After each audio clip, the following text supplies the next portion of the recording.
nhóm này họ ngày nó nhóm bốc lực intern nơi sẽ là mà cái vậy tha nhóm họ ngày nó bốc lực intern đấy na bạn ta ca nghe với nhá cùng trời lăng mà rồi một mình tha ca cũng rong cru so chênh so cho cả phía cru ấy nó ấy nó thiệt lơi nhóm tặng họ ngày nó cái bao bọc với lại ca thay tiệt đơn tên miền ca nghe mà chọn đi rồi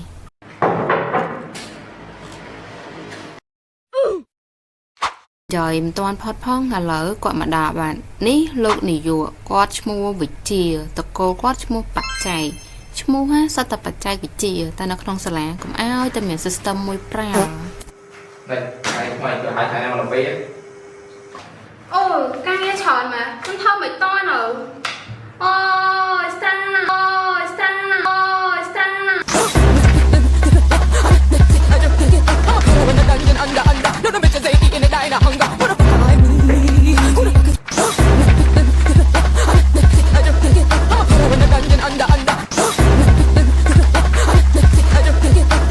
A few moments later. ăn nghe hả hai vậy tao tới em hỏi mày hỏi lưới nè ôi trời đó ta biết rồi mười mười hai nữa mình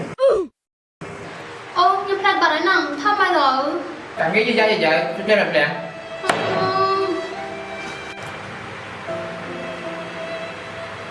ô ca nghe nó chờ không phải to đâu morning Morning.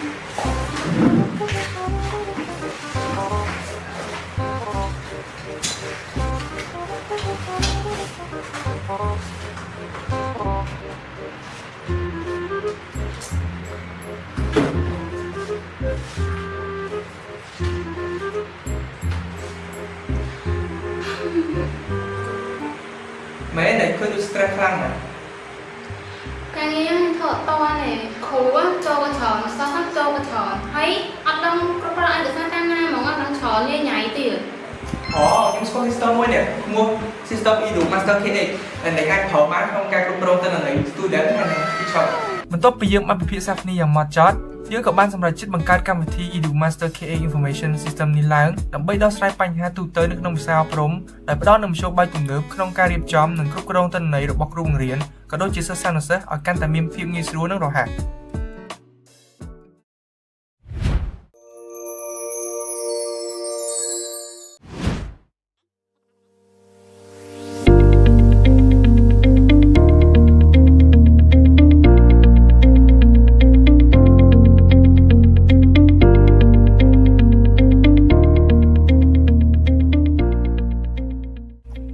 ចំពោះការ login អ្នកទាំងអស់គ្នាគឺអាច login ជាអ្នកគ្រប់គ្រងគ្រូបង្រៀនឬសិស្សទៅតាមតួនាទីរបស់អ្នកដែលគ្រាន់តែវាយនៅ email និងពាក្យសម្ងាត់ដែលត្រឹមត្រូវនៅពេល login ជា admin អ្នកនឹងឃើញមានប៊ូតុងជាច្រើនចុចយក manage teacher and student រួចយក student manage នៅក្នុង student manage យើងអាច add សិស្សបានដោយការបញ្ចូលព័ត៌មានដូចជាឈ្មោះភេទថ្ងៃខែឆ្នាំកំណើតឋានៈនិងលេខទូរស័ព្ទរបស់ពួកគេបន្ទាប់ពីបង្កើតរួចសិស្សនឹងទទួលបាន email និង default password 123ដោយស្វ័យប្រវត្តិយើងក៏អាច update ព័ត៌មានរបស់សិស្សបានដោយធ្វើការបញ្ចូល ID របស់សិស្សដែលយើងចង់ update បន្ទាប់ពីបញ្ចូលរួចហើយយើងអាចបញ្ចូលព័ត៌មាន update របស់សិស្សបានហើយយើងក៏អាចធ្វើការ delete student បានដែរដោយធ្វើការបញ្ចូល ID របស់សិស្សដែលយើងចង់ delete សម្រាប់ការស្វែងរកវិញយើងអាចស្វែងរកសិស្សតាមរយៈឈ្មោះរបស់ពួកគេ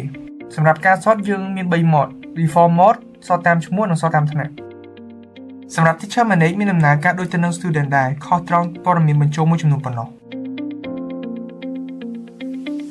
ចុចលើប៊ូតុង assign teacher to each class ដើម្បីធ្វើការជ្រើសរើសឋានៈក្នុងការរៀបចំគ្រូបង្រៀនទៅតាមថ្នាក់នីមួយៗ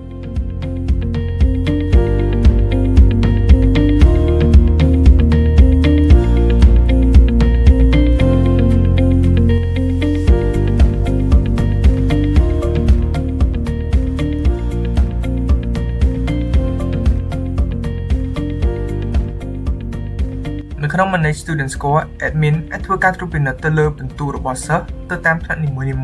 មុខវិជ្ជាផ្សេងៗរួចធ្វើការ publish ពិន្ទុដើម្បីអនុញ្ញាតឲ្យសិស្សអាចចូលមើលបានយើងចូលទៅកាន់ schedule នៅក្នុង schedule យើងអាចធ្វើការ create ទៅថ្នាក់នីមួយៗគឺទី10ទី11និងទី12ដែលយើងអាចធ្វើការលុប ឬ clear schedule នៅពេលដែលយើងចង់បង្កើតថ្មីដើម្បីបង្កើត schedule បានយើងត្រូវបញ្ចូលម៉ោងពេលព្រឹកសម្រាប់មុខវិជ្ជាបង្រៀនពេលព្រឹកនិងពេលថ្ងៃសម្រាប់មុខវិជ្ជាបង្រៀនពេលថ្ងៃបន្ទាប់ពីបញ្ចូលម៉ោងរួចហើយយើងនឹងអាចបញ្ចូលជាមួយនឹងមុខវិជ្ជាដែលត្រូវបង្រៀនបានហើយដែលមុខវិជ្ជាទាំងអស់នោះបានមកពីគ្រូដែលបានអាសាញពី class នីមួយៗ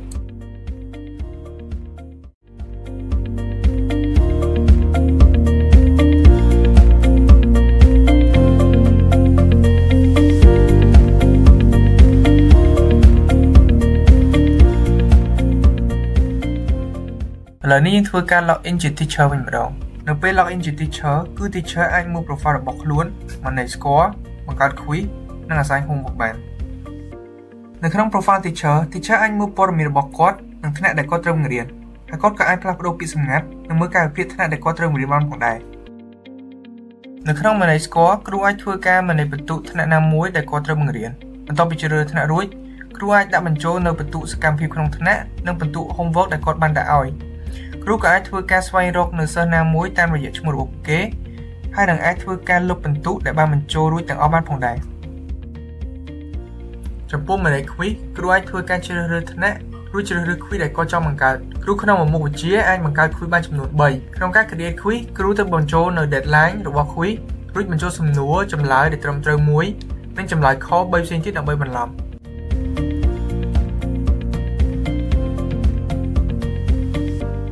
សម្រាប់ការ update quiz យើងអាចធ្វើការជ្រើសរើសទំព័រ quiz ឬ question number ដែលយើងចង់ធ្វើការ update បន្ទាប់ពីគ្រូបានពិនិត្យ quiz រួចរាល់ហើយគាត់អាចធ្វើការ publish quiz របស់គាត់បានសម្រាប់ការ assign homework គ្រូក៏អាចធ្វើការជ្រើសរើសថ្នាក់និងជ្រើសរើស homework ដែលគាត់ចង់បង្កើតហើយគ្រូក្នុងម្នាក់អាចបង្កើត homework បានតែពីរប៉ុណ្ណោះក្នុងការបង្កើត homework គ្រូតម្រូវឲ្យបញ្ចូលនៅ description note និង deadline របស់ homeworkគ្រូក៏អាចធ្វើការ recreate និង clear បានផងដែរបន្ទាប់ពីពិនិត្យរួចគាត់អាចធ្វើការ publish homework របស់គាត់បាន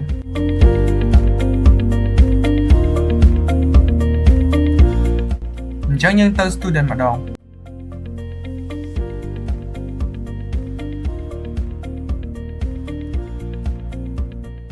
ក្នុង profile របស់ student យើងអាចចូលមើលទិន្នន័យផ្ទាល់ខ្លួនផ្សេងៗនិងអាចកែប្រែពាក្យសម្ងាត់បានផងដែរ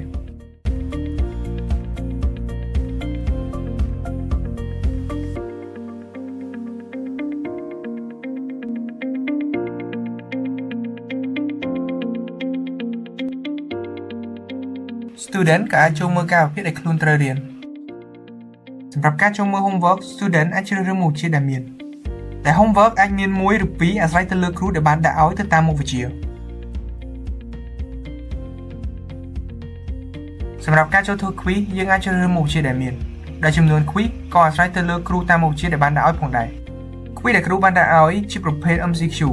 ពោលសិស្សត្រូវជ្រើសរើសចម្លើយដែលត្រឹមត្រូវតែមួយគត់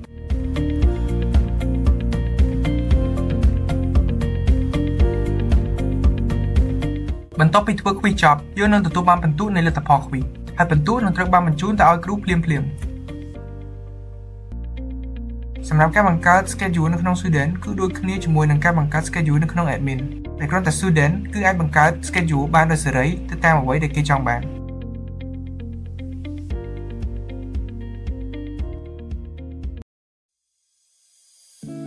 ចុងបញ្ចប់ពួកយើងសូមថ្លែងអំណរគុណយ៉ាងជ្រាលជ្រៅចំពោះក្រសួងប្រៃសណីនិងទូរគមនាគមន៍មូលនិធិសអនិង An Technology Training Center ដែលបានផ្តល់ឱកាសដ៏មានតម្លៃដោយផ្តល់អាហារូបករណ៍សម្រាប់វគ្គបណ្តុះបណ្តាលជំនាញ Mobile App ដោយប្រើប្រាស់ Flutter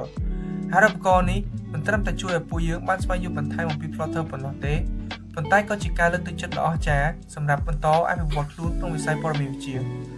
ពួកយើងនឹងខិតខំអភិវឌ្ឍសមត្ថភាពដើម្បីប្រើប្រាស់ចំណេះដឹងនេះក្នុងការបង្កើតកម្មវិធីដែលមានប្រយោជន៍សម្រាប់សង្គមជាចុងក្រោយពួកយើងសូមជូនពរគ្រូបង្រៀនមិត្តភ័ក្តិសិស្សនិស្សិតនិងគណៈគ្រប់គ្រង An Technology Training Center ឲ្យប្រកបដោយសុខភាពនិងជោគជ័យ